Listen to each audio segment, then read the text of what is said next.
Honestly, I do think it would have benefited from a musical number. Hey y'all, it's Nat. I hope you're having a terrific day today. And for this video, we are going to be doing a wrap up of my 2024 fantasy subreddit bingo board. All right, before I get into anything bookish, make sure to hit like and subscribe down below, as well as tell me in the comments, did you partake in this year-long reading challenge? Did you succeed? Did you get a bingo? Did you black out the board? Let's talk about that in the comments. So if you were wondering, Nat, what the heck is this? I partook in a year-long reading challenge, which is hosted on the fantasy subreddit over on Reddit. Basically, there's this board with a collection of prompts that you have to try and read a different speculative fiction book to fulfill each of the prompts. There's an easy mode and an hard mode, and you can try and get a bingo, or you can be an overachiever like my crazy self and try to black out the entire board. If you manage to do so, you get a nice little title next to your name for whenever you post in the fantasy subreddit.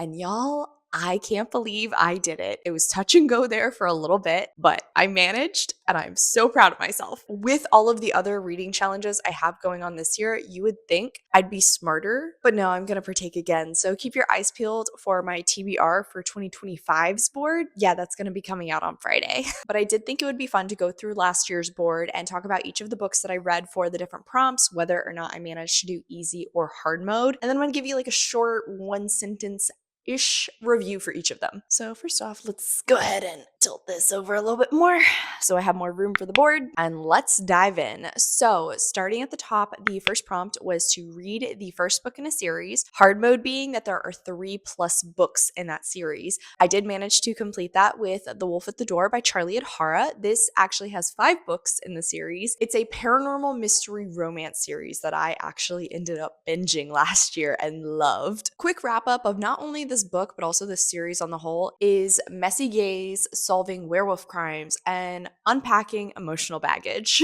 I gave this book 5 stars. Now on to the next one, which was a alliterative title. That means it has 2 or more words in the title that start with the same letter. Hard mode was that it would be 3 or more words. Unfortunately, I did not manage the hard mode version, but I did complete easy with The Very Secret Society of Irregular Witches by Sangu Mandana. This was one of my best books of last year. This was a witchy found family story with cuteness so strong it managed to warm my cold heart. I gave it 5 stars. Next up was Under the Surface, to read a book that, takes place under the surface. I ended up going with Skin of the Sea by Natasha Bowen, which is a Little Mermaid retelling. Unfortunately, though, I wouldn't say more than 50% of this book took place under the surface to fulfill hard mode. This was a original retelling with some really gorgeous writing, but unfortunately with lackluster characters and a forgettable plot. I think I gave it about 3 stars. I had a friend join me. The next prompt was Criminals. Hard mode includes a heist, and luckily I was already planning to read A Tempest of Tea by 𝗖cieះ𝘁𝘁,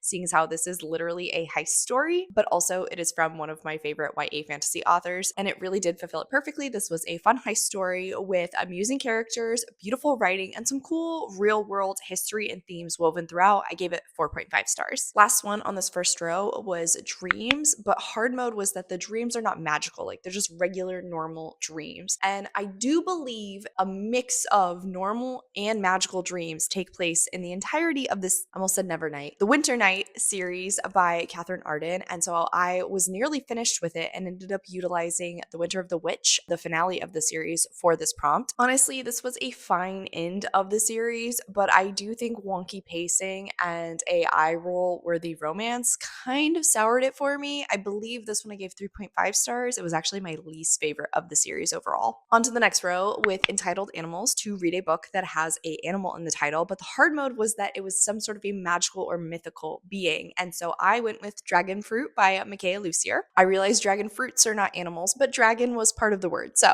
honestly, this was like a Disney movie in a book format that had enough there to keep me invested in the story, but honestly, I do think it would have benefited from a musical number. This was 3 stars. Next one was to read a book with a bard. Hard mode is the bard is explicitly labeled as such, and I'm pretty sure a lot of people ended up reading A River Enchanted by Rebecca Ross. Rebecca Ross is a 5-star author from me, so I was not complaining about that. In fact, I am actually currently continuing on with the series right now. This was a whimsically written folk story with side characters that outshone the main characters, and I ended up giving it 4 stars. On to the next one, which was prologue and epilogue. Pretty self-explanatory. Hard mode being that it had to have both, and this is my first Star Wars book of the board.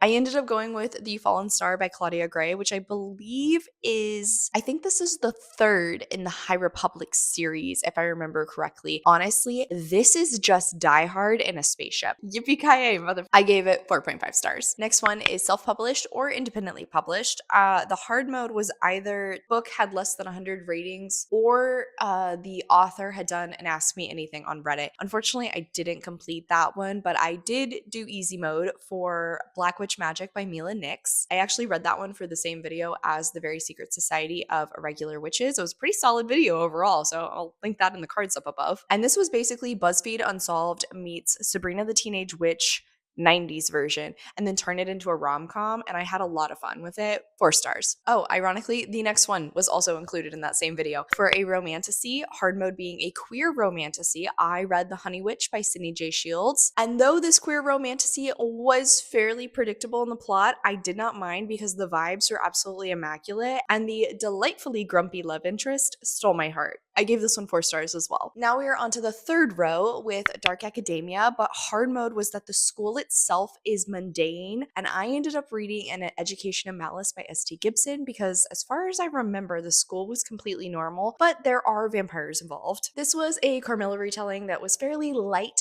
on the plot and okay on the romance, but honestly pretty solid on the vibes overall. I gave it 4 stars. I do credit the numerous negative reviews I saw for this book that lowered my expectations for how highly I rated it.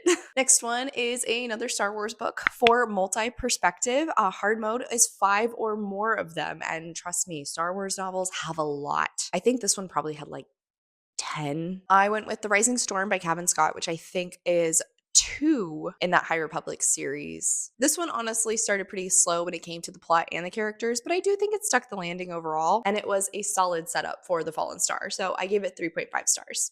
Okay, she left. I gotta readjust. My knees are getting sore. Next one was published in 2024. Hard mode is that it was the author's debut work, and I ended up reading So Let Them Burn by Camilla Cole. If I remember correctly, this was a dragon fantasy that had some basis in Caribbean folklore, which super cool premise there, but this book was really let down by the number of YA tropes and cliches in it. Yeah, I gave it 2.5 stars, and I'm not continuing on with the series. Next up was to read a book with a character who had a disability. Hard mode was that it was the main character with either a physical or mental disability. I ended up going with One of Us Knows by Alyssa Cole, which is a speculative fiction story. This was a pretty original idea for a murder mystery where the main character actually has dissociative identity disorder, but I feel like it dragged on way too long and ended up taking a twist that, looking back, I still can't decide whether or not I liked it. I gave this one 3 stars. Last one on this line, which I think I was probably most nervous about this prompt going in, and that was published in the 90s. Hard mode being that the author has actually come out with a new book in the last 5 years. I think I was originally planning to read something by Martha Wells, which honestly, like, I still would be interested to read from her backlist because she does have some really interesting stuff she's written, but instead, I actually ended up picking up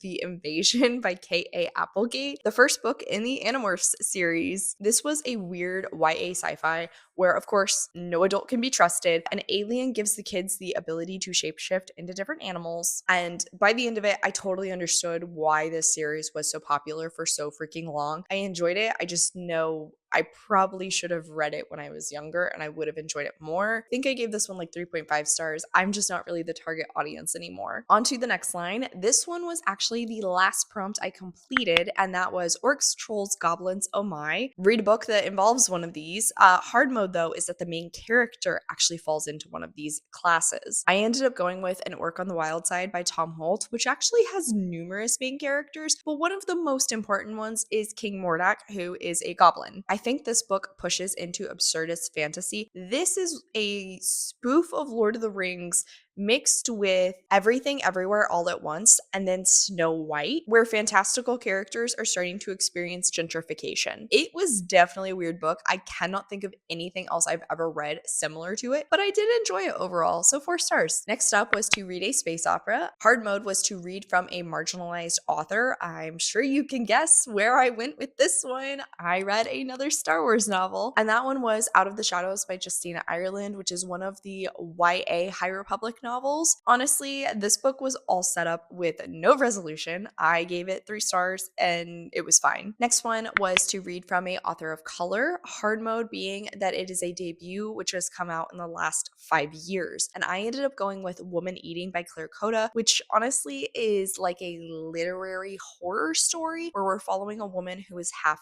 vampire. This had a really awesome vampiric metaphor throughout the story, but I think it got weighed down by too many other side elements. I gave this one 3.5 stars. Next prompt was survival, hard mode being that there were no super viruses or pandemics. I'm guessing the mods who created this were tired of COVID books, and honestly, who can blame them? I ended up going with She Who Became the Sun by Shelley Parker Chan, where the first, I'd say like fourth of the book is purely focused on the main character trying to survive starvation during the time of a great famine in China. This was an intriguing historical fantasy story that had some really cool discussions around gender identity, but unfortunately, the fantasy was pretty non-existent for the majority of the book, and politics really took center stage. I gave it 3 stars. Final one was to judge a book by its cover, hard mode meaning you went into it with literally no knowledge of the book apart from the cover, and it was a trial to do that, I'm gonna be honest, but I ended up going with The Invocations by Crystal Sutherland, and this was one of my other best books for last year, so I'm so glad I ended up reading it for this challenge. This is a intersectional feminist gothic story where we're following 3 women who are all delightfully unlikable and are working together to solve a magical case. It had a very solid twist. I really liked this one, like I said. Came out to 5 stars. Okay, we are on to the last line. So starting at the top with Set in a Small Town. Hard mode was that the small town itself could be fantastical, but the greater world needed to be reality. It needed to be the real world. And so I ended up going with Simone St. James's Murder Road. This is an author I have read from previously, and she does tend to have a speculative element in her books. So I was pretty sure that was going to happen here again. And this did turn out to be a supernatural murder mystery, but I think James would have been more successful if she stuck to her alternating timeline writing style that she's done in prior works that she unfortunately did not utilize here. This one came out to 3.5 stars. This next one, you are allowed to replace 1 prompt on the board from a prior year, and so I ended up replacing the short stories one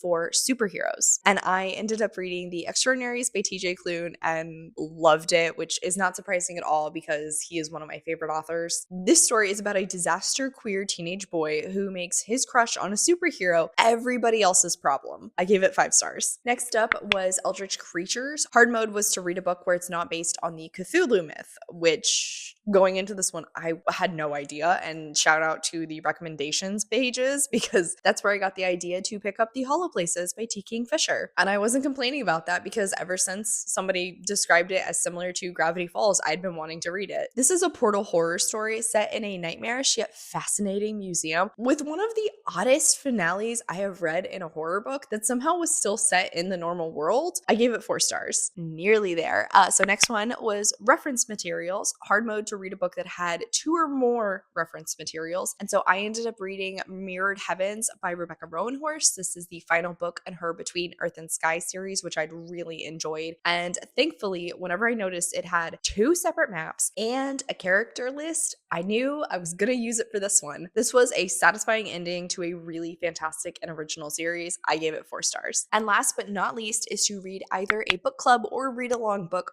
for one of the book clubs / read-alongs in the fantasy subreddit. Hard mode being that it is a book for a current discussion, which unfortunately I didn't do. I feel like 9 times out of 10, I have a hard enough time figuring out how to work in my book clubs on my monthly reads. I wasn't gonna do another one. So I looked at the backlist and ended up finding that A Strange and Stubborn Endurance by Foz Meadows was on there, and that worked out perfectly, seeing as how that book was also on my 10 books for 2024 list. This is a queer romantasy with a marriage of convenience and some attempted murder. I really loved it. 4.5 stars.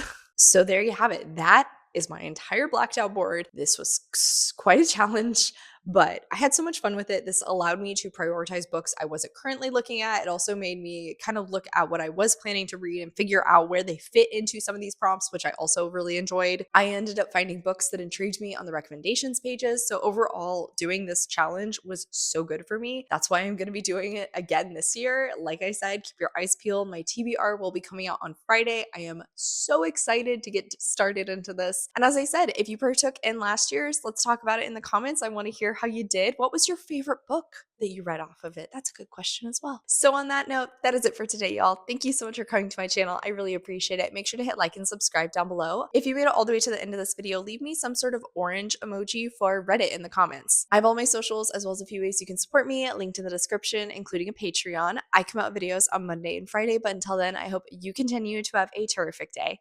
Love you. Bye.